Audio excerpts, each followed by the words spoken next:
We're going to talk about solutions and practical action steps everybody could take to help raise your family's net worth, to put money in your pocket and find another way out of the ghetto. We're going from hood to hood, ghetto to ghetto, all around the country, just empowering, pouring into, and loving our people. Yo, ain't nothing out here we can't do.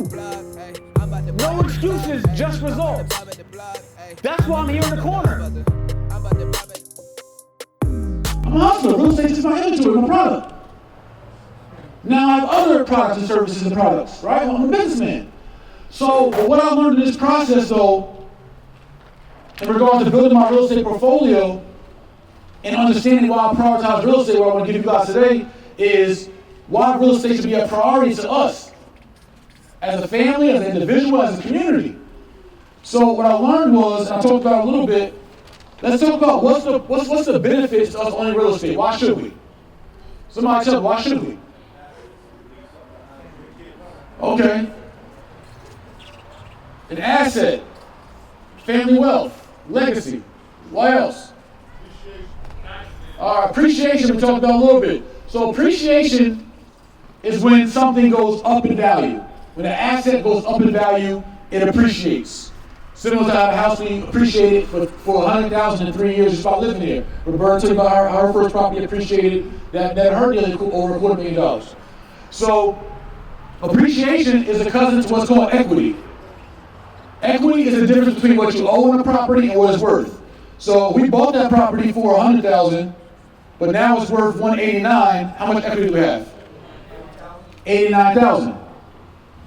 Now, if the property went to $189,000, but now we paid the mortgage down to $90,000, and we owe $90,000, how much equity do we have? Quick math. $99,000. Right? It was $89,000. We went down $10,000. We created more equity now. $99,000. So there's always a difference between what you owe on the property, this is what we owe, and what it's worth. That's equity. Why should we own real estate? Tell me. Cash flow. Cash flow is another one. The ability to rent your property out, to lease your land out, you want to lease the rental or a driveway out or whatever you want, you can create cash flow from renting out your property. Residual income. What else? Big one, power and control.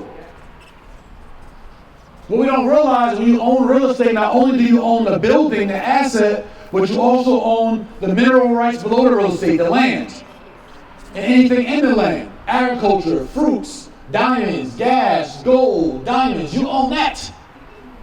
Those wars in Africa and overseas ain't over religion. Them wars over land and resources. Who got the oil, who got the gas, who got the diamonds? Not only do you own the mineral rights, but you also own the air rights above the real estate, the right to build up. The air rights above the real estate is yours as well. So we complain about our communities being gentrified and being taken over, but part of the reason we don't own enough, they're not our community. The communities are leased to us. We don't own the community. We say it's our block, we own nothing on the block. So until you actually take ownership, power, and control, you're really not owning anything. And this is what Roberta is setting up for everyone within the mortgage ratings program. It's an opportunity for everybody to get positioned, to get pre-approved, to be able to purchase your first house, second house, third house, whatever it looks like, and get in position to own equity. Because we do this survey every city. And I don't want anybody to get embarrassed. Nobody's being embarrassed, we're all family here. But I need you guys to be honest. By show of hands right now, everybody, don't like too cool. By show of hands right now, who here lives somewhere?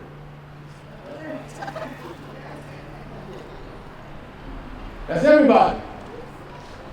So you gotta live somewhere anyway. So if you know you gotta live somewhere, renting should not be habitual, it should not be generational. There's a time and place to rent, to get on your feet, to get prepared, to get in a position. But that should not, your end goal gotta be this. Because here's what happens. If you don't put yourself in an ownership position, what happens is, you're the tenant here, you're the one renting, and then there's an owner over here, either living here or owner outside of the property. You busting your butt every day as a realtor, as a salon owner, as a barber, as a factory worker, UPS, school teacher, PR person, whatever it is you do. You're busting your butt all day, every day to simply take your hard-earned income and transfer that money over to this property owner. So this property owner's family, they can have a family asset and get appreciation and gain equity and gain net worth. So they can get cash flow off of your hard work. So they can get power control for your hard work. So they can get tax advantages off the real estate, off of your hard work. You don't want to be in the sucker role. You don't want to be the person that's driving somebody else's family wealth. When you got to live somewhere anyway, you can be driving your own family wealth just by living there. You got to do it anyway.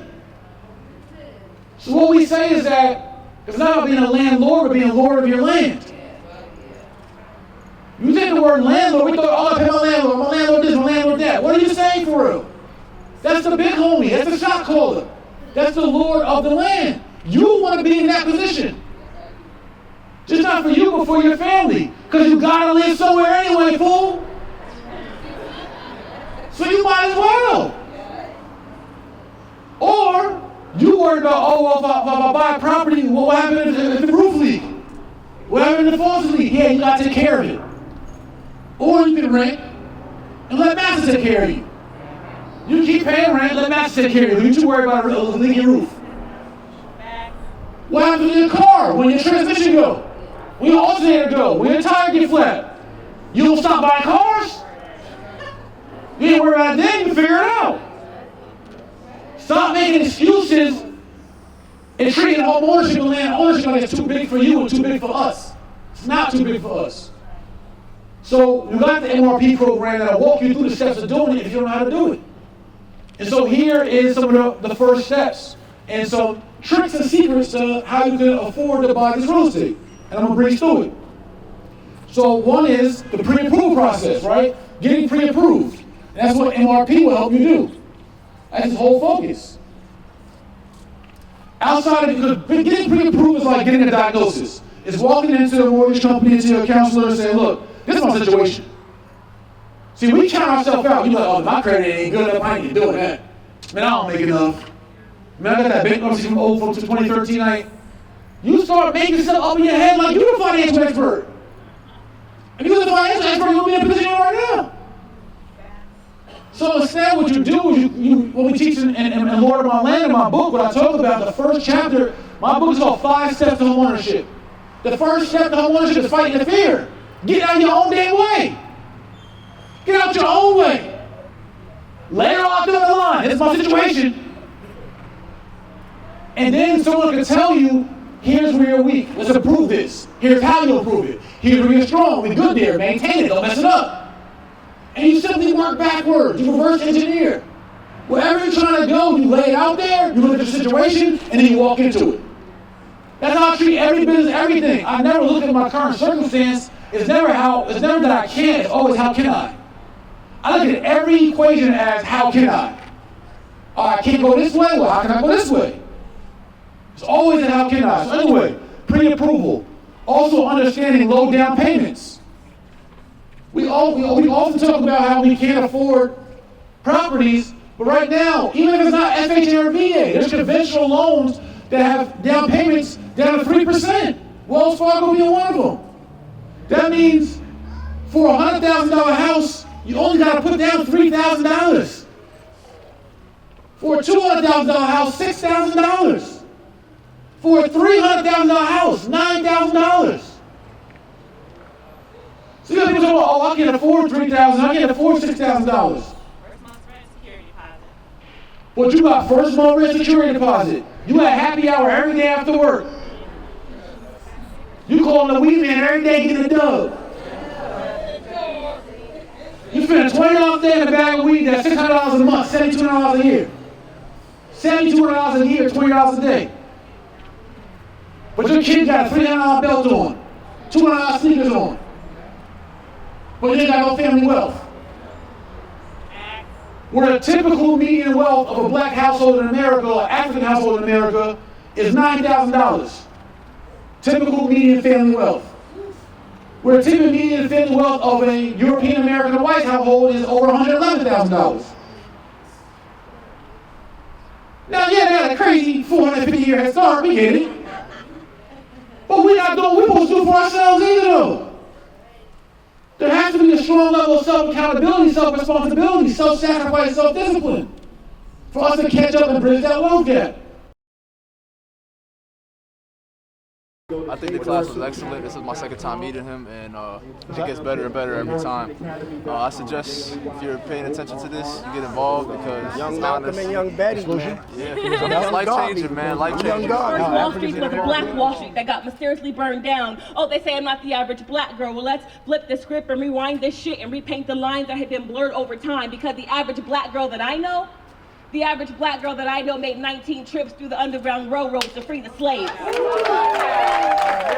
Sat on segregated buses, refused to get up and pave new ways. See, the average black girl that I know, were